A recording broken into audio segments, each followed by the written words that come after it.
내가 여러분에서 박수해야지. 그래.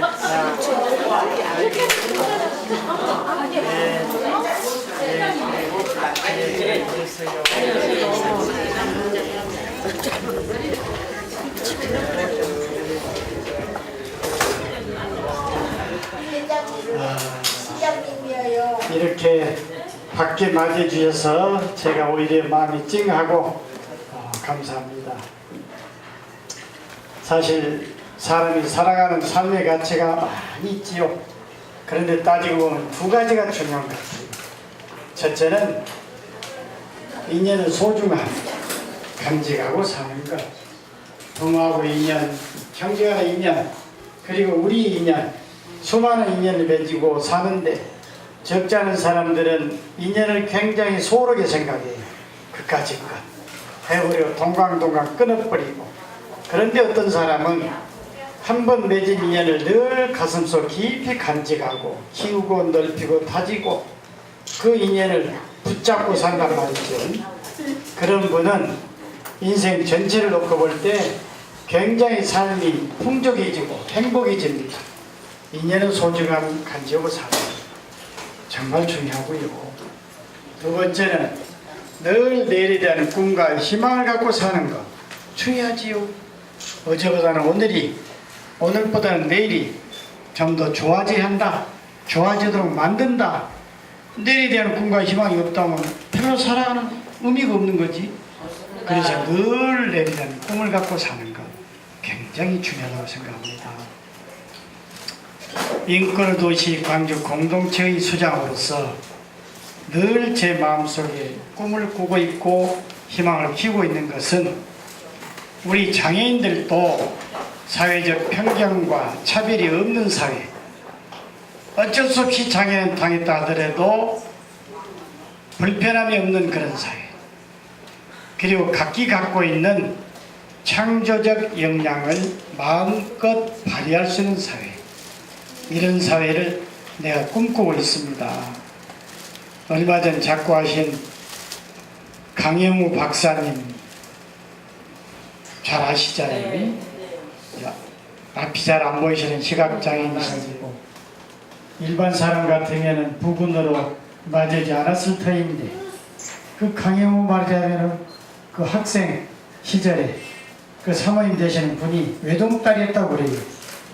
그래서 집에서는 엄청나게 반대했는데 결국 강영우 학생은 자기 남편으로 받아들이고 그리고 둘이 이제 미국에 가서 피나는 고생 끝에 시각장애인으로서 결국 박사학위도 받고 청와대, 우리로 따지면 이제 저쪽 백악관 그렇지만 대통령이 있는 이 백악관에서 미국 장애인 정책을 총괄하는 차관이 돼가지고 특히 이제 예산을 대폭대폭 늘려서 이제 1,000억이 늘었고 그리고 예산을 어디에 쓰는 게 좋겠습니까 하는 결정권을 장애인 단체에 드릴 테니까 여러분끼리 협의해서 와라. 그러면 나는 예산 편성해서 그대로 하겠다. 그런 약속도 지켰고 그리고 장애인 체육 분야 여러분도 아신 것처럼 제법 이것저것 늘어서 장애인 종합체육관도 지금 짓고 있고 그리고 장애인 실업팀 우리 광주가 아주 강세인 양구 그 다음에 이제 탁구 이것은 시청에서 다소간의 월급도 주는 장애인 실업팀도 만들고 금년에 이제 수영팀도 만들려고 합니다. 왜냐하면 우리 2019년에 세계 수영선수권대 하잖아요. 그것도 겸해서 수영팀도 만들고 장애인 체육활동도 많이 지금 정진해 나가고 있고 그 여기가 지금 남구 아닙니까? 남구에는 장애인 복지관이 없었는데 이 남구에 장애인 복지관 새로 짓고 있고 이런 시설 측면에서도 제법 많은 발전이 왔습니다.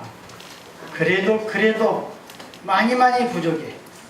그래서 제가 볼 때 이제 우리 참 여성장애인협회 이 건물이 오래돼가지고 어디 비가 줄줄 샌다든가 그래서 이제 이 건물을 어떻게 새로 임시로 어디로 가고 그 다음에 여기다 짓든가 어쩌든가 새로 신축해서 튼튼하게 만드는 과제가 있는 것 같고 그 다음에 우리 여성 장애인들이 어떻게 보면 교육의 기회랄까 하는 것이 좀 부족하다고 그래서 뭐 한글 우리 강의 또 이제 나도 검정고시 나왔어요. 검정고시. 내가 그 이래봬도 전국 검정고시 총대장입니다. 검정고시가 한 180만 명대 전국에. 그게 대장이에요. 내가 전국 회장인데 그리고 이제 학교를 가고 싶으면 여러 가지 불편하니까 차라리 집에서 내가 대한민국 정부가 인정하는 중학교 졸업장, 고등학교 졸업장 또는 뭐 초등학교 졸업장도 좋고 이런 걸 하기 위해서는 검정고시가 필요하거든요. 그래서 검정고시 관련 교육 이런 걸 집중적으로 했으면 좋겠다는 생각을 하고 있고요.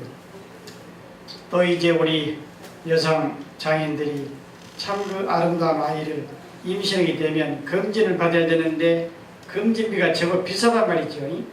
그래서 검진비를 전액 우리 시에서 대주자 그런 그 여성 장애인들이 이런 정책을 저희들이 민설이 이제 6기 근데 대전제가 카운티가 시장이 돼야 돼. 내가 시장이 되면 반드시 할 것이고요. 그리고 이제 남녀를 불문하고 또 우리가 해야 할 일이 많이 있어요. 장애인 종합지원센터 같은 게 필요하거든요. 그래서 맞춤형 장애인 복지 정책이랄까 이 분에 대해서는 이 장애인에 대해서는 뭘 어떻게 이렇게 뒷받침하는 것이 그분이 갖고 있는 능력을 최대한 발휘하는 것인가 이분의 성품이나 능력으로 봐서 양궁, 체육활동을 한번 해드리는 게 좋겠다. 이분의 성격으로 봐서 지적 능력이 굉장히 발달되어 있기 때문에 영어 공부를 열심히 하도록 좋겠다. 또 이분으로 봐서 여러 가지 컴퓨터 재능이 있기 때문에 그런 분야에 조금 활동을 해야 되겠다. 이렇게 장애인 지원센터도 새로